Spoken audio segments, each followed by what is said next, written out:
दोस्तों, लालच वो बुरी बला होती है जो किसी भी इंसान के ऊपर अगर एक बार हावी हो जाए तो फिर वो इंसान अपना होश ही गंवा बैठता है।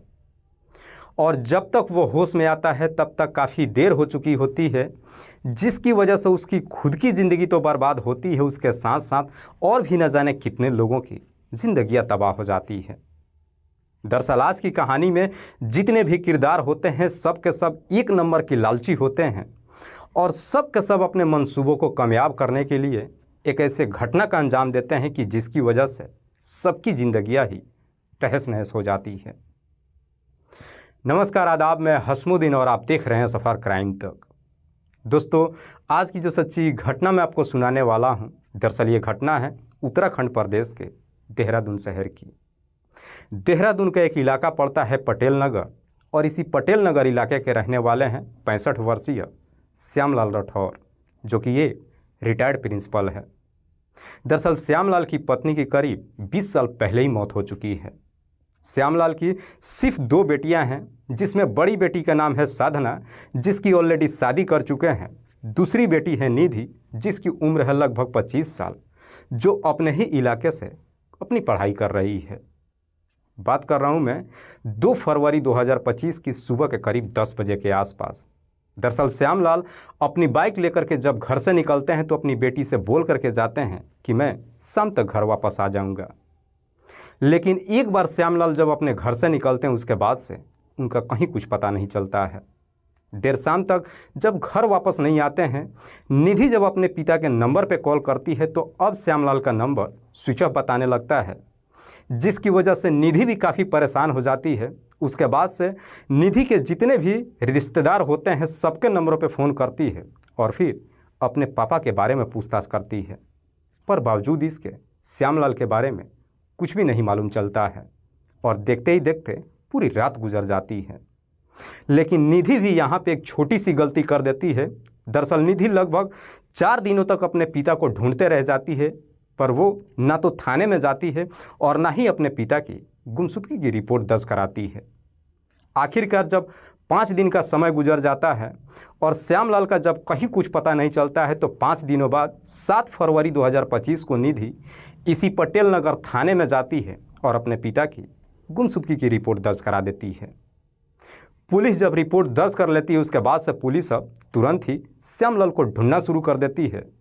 चूँकि श्यामलाल को गायब हुए लगभग 5 दिन का समय गुजर चुका था, इसीलिए पुलिस अब श्यामलाल को ढूंढने के लिए सबसे पहले उनके मोबाइल का लोकेशन खंगालती है और मोबाइल का लोकेशन जब चेक करती है तो मालूम चलता है कि 2 फरवरी 2025 को श्यामलाल के मोबाइल का आखिरी लोकेशन किशन नगर का दिखाई देता है। हालांकि पुलिस को जैसे ही श्यामलाल के मोबाइल की आखिरी लोकेशन मिल जाती है, पुलिस उस लोकेशन पे जाती है और वहाँ पे आसपास में जितने भी सीसीटीवी कैमरा लगा हुआ होता है सबको खंगालना शुरू कर देती है और आखिरकार एक सीसीटीवी में श्यामलाल एक घर के अंदर जाते हुए दिखाई देते हैं। हालांकि श्यामलाल जी उस घर के अंदर जाते हुए तो दिखाई देते हैं, लेकिन उस घर से बाहर आते हुए नहीं दिखाई देते हैं। पुलिस जब उस घर पे जाती है तो देखती है कि उस घर पे बाहर दरवाजे पे ताला लगा हुआ है। हालांकि पुलिस जब उस घर के बारे में पड़ोसियों से पूछताछ करती है तो पड़ोसी पुलिस को जवाब देते हुए कहते हैं कि साहब, इस घर में एक महिला रहती है जिसका नाम है गीता, जो अपने पति हिमांशु और एक 5 साल बेटी के साथ रहती है। पुलिस को जब पड़ोसियों के माध्यम से गीता के बारे में जानकारी मिलती है उसके बाद से पुलिस पड़ोसियों से फिर से सवाल करती है कि क्या आप लोग बता सकते हैं कि गीता हमें कहाँ मिलेगी। इस पे पड़ोसी पुलिस वालों को जवाब देते हुए कहते हैं कि साहब, हमें ये तो नहीं मालूम है कि गीता कहाँ गई है, लेकिन पिछले लगभग 4 से 5 दिनों से उसके घर पे ताला लगा हुआ है। दरअसल पुलिस के पास गीता की कोई ऐसी इन्फॉर्मेशन नहीं हो पाती है जिससे पुलिस गीता को ढूंढ सके या फिर उस तक पहुंच सके।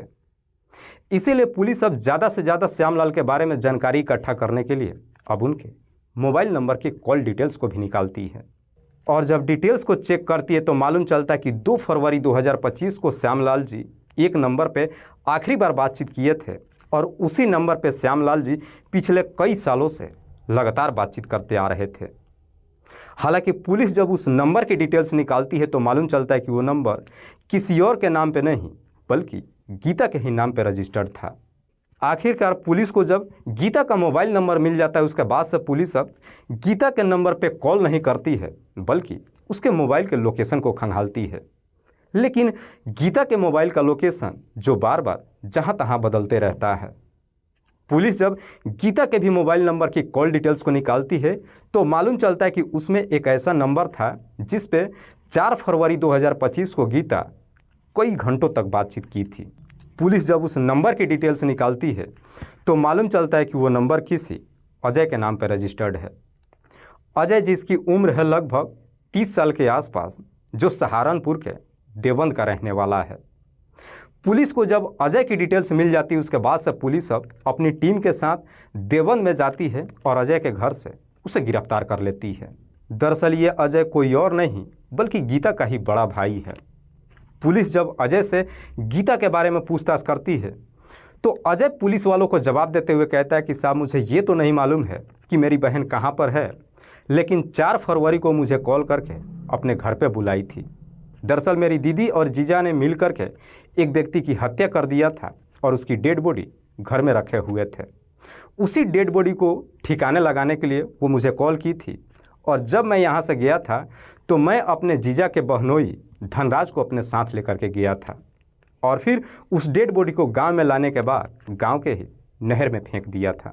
पर मुझे ये नहीं मालूम है कि मरने वाला व्यक्ति कौन था और उसकी हत्या क्यों की गई थी, क्योंकि उसके बाद से दीदी और जीजा भी घर में ताला लगाने के बाद न जाने कहाँ चले गए। अजय जब ये पूरी कहानी पुलिस को बताता है उसके बाद से पुलिस अब पूरा यकीन कर जाती है कि गीता के घर के अंदर से जो डेड बॉडी मिली होगी वो ज़रूर श्यामलाल जी की होगी। पर सवाल ये था कि जब तक वो डेड बॉडी बरामद नहीं हो जाती तब तक पुलिस भी कंफर्म नहीं हो सकती थी। इसीलिए पुलिस अब गीता और उसके पति हिमांशु को हर जगहों पर ढूंढना शुरू कर देती है। दरअसल पुलिस जब गीता के मोबाइल का लोकेशन निकालती है तो उसका लोकेशन मुंबई शहर का दिखाई देता है। पुलिस फ़ौरन अपने टीम के साथ मुंबई शहर में जाती है, लेकिन पुलिस जब मुंबई में पहुंचती है उससे पहले ही गीता अपने पति के साथ वहां से फरार हो जाती है और अब उसका मोबाइल का लोकेशन जयपुर का दिखाई देने लगता है। पुलिस गीता को पीछा करते हुए जयपुर में भी जाती है, लेकिन जयपुर से भी गीता निकल जाती है और आखिरकार 20 फरवरी 2025 को गीता के मोबाइल का लोकेशन अब प्रयागराज के महाकुंभ मेले का दिखाई देता है, जिसे देख करके पुलिस को लगता है कि शायद गीता अपने पति के साथ महाकुंभ मेले में गई है।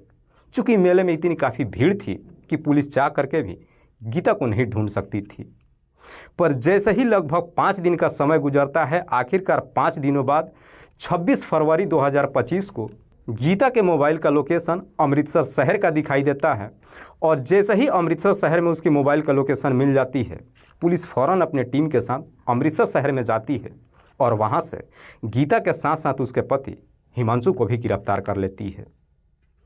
पुलिस जब 26 फरवरी 2025 को इन दोनों को गिरफ्तार करके थाने में लेकर आती है और जब गीता से श्यामलाल जी के बारे में पूछताछ करती है तो गीता भी बिना किसी सख्ती दबाव के तुरंत ही अपनी सच्चाई कबूल कर लेती है और कहती है कि साहब श्यामलाल जी अब इस दुनिया में नहीं है, दरअसल हमने उनकी हत्या कर दिया है। लेकिन गीता जब इस हत्या की पूरी कहानी बताती है तो वाकई में इसे सुनने के बाद खुद पुलिस वाले भी एकदम से चौंक जाते हैं। दरअसल गीता जो करीब 8 साल पहले ही शादी कर चुकी थी और जब अपने पति के साथ रह रही थी, करीब 3 साल के बाद ही वो श्यामलाल के संपर्क में आ जाती है। दरअसल श्यामलाल की पत्नी की करीब कई साल पहले मौत हो चुकी थी, सिर्फ उनकी 2 बेटियां ही थी। इसीलिए श्यामलाल एक बेटे की चाहत रखते थे। श्यामलाल चाहते थे कि अगर मुझे एक बेटा हो जाए तो शायद मेरा वंश आगे बढ़ जाएगा। जब गीता उनके संपर्क में आती है, श्यामलाल उससे डील करते हैं कि अगर तुम मुझे एक बेटा पैदा करके दे देती हो तो बदले में मैं तुम्हें 20 लाख रुपया दूंगा। गीता को जब 20 लाख रुपये की लालच देते हैं, गीता भी लालच में आ जाती है और आखिरकार श्यामलाल के साथ में संबंध बना लेती है।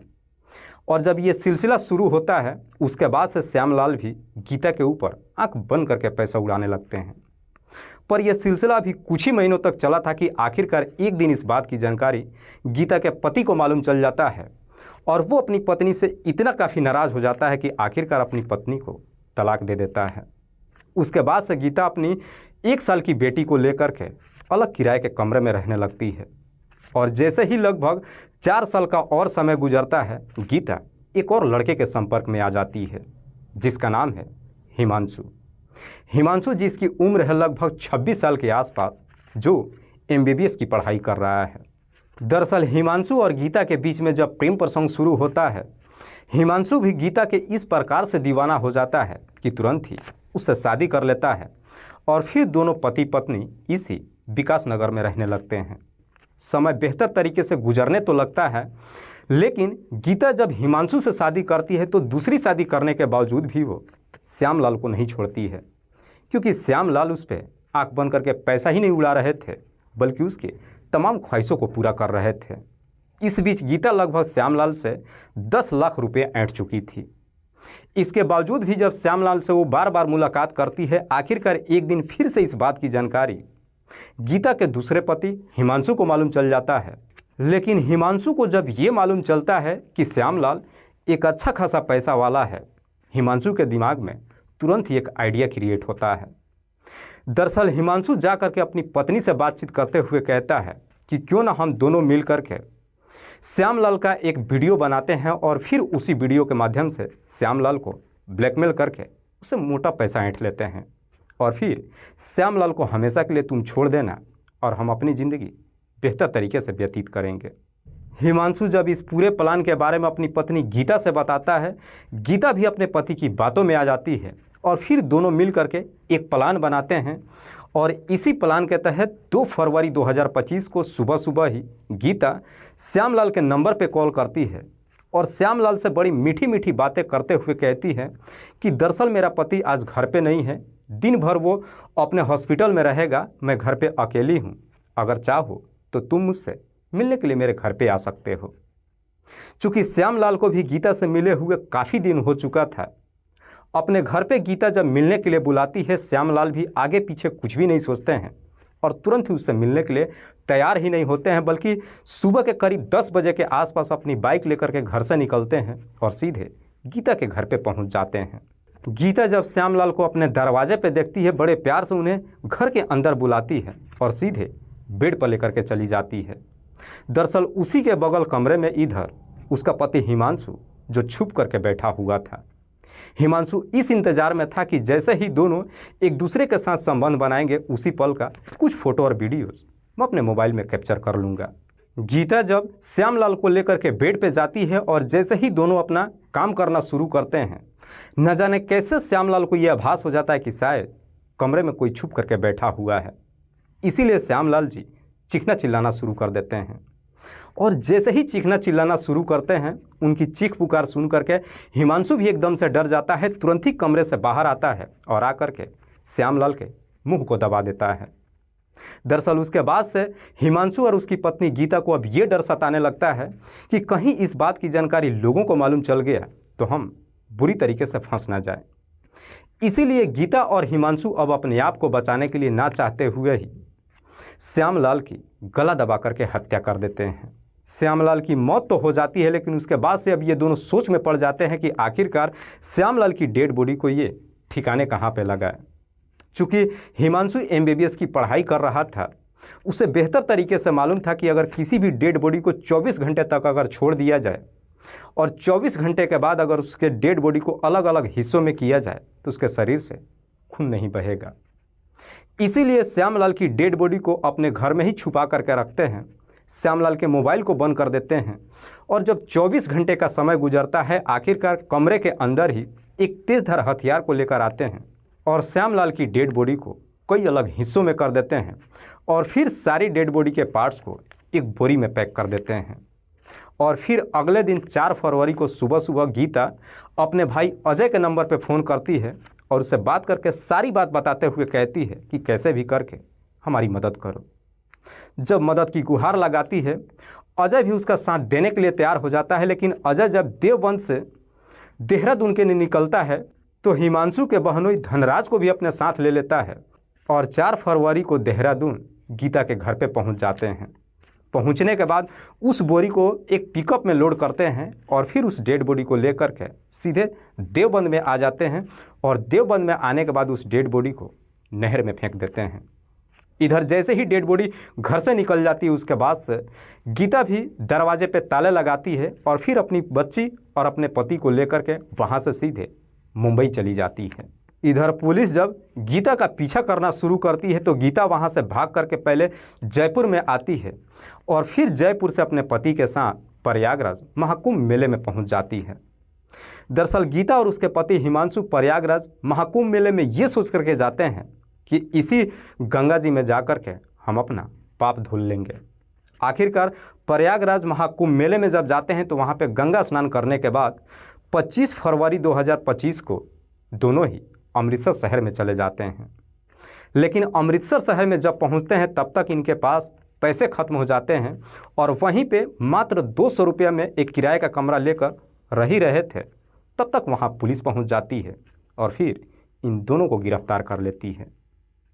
वाकई में गीता जब ये पूरी कहानी पुलिस को बताती है उसके बाद से पुलिस गीता के भाई अजय के तहरीर पे उसके बताए हुए उस नहर के पास जाती है और जाकर के वहाँ पे श्यामलाल की डेड बॉडी को काफ़ी ढूंढने की कोशिश करती है और आखिरकार काफ़ी मुशक्क़त करने के बाद श्यामलाल की डेड बॉडी के कुछ हिस्से पुलिस को बरामद हो जाती है। पुलिस जब उस डेड बॉडी को लेकर के श्यामलाल की बेटी निधि को दिखाती है तो निधि भी देखने के बाद अपने पिता की डेड बॉडी की शिनाख्त कर लेती है। उसके बाद से पुलिस डेड बॉडी को अपने कब्जे में लेने के बाद पोस्टमार्टम के लिए भेज देती है। चूँकि पुलिस इधर तमाम आरोपियों को गिरफ्तार कर चुकी थी इसीलिए पुलिस अब इन सारे आरोपियों को अदालत में पेश करती है जहां से इन सबको जेल भी भेज दिया जाता है। दोस्तों, इस पूरी घटना के बारे में आप क्या सोचते हैं? आप अपनी राय हमें कमेंट बॉक्स में ज़रूर दीजिएगा। कल फिर मिलते हैं एक और नई सच्ची घटना के साथ। तब तक के लिए जय हिंद, जय भारत।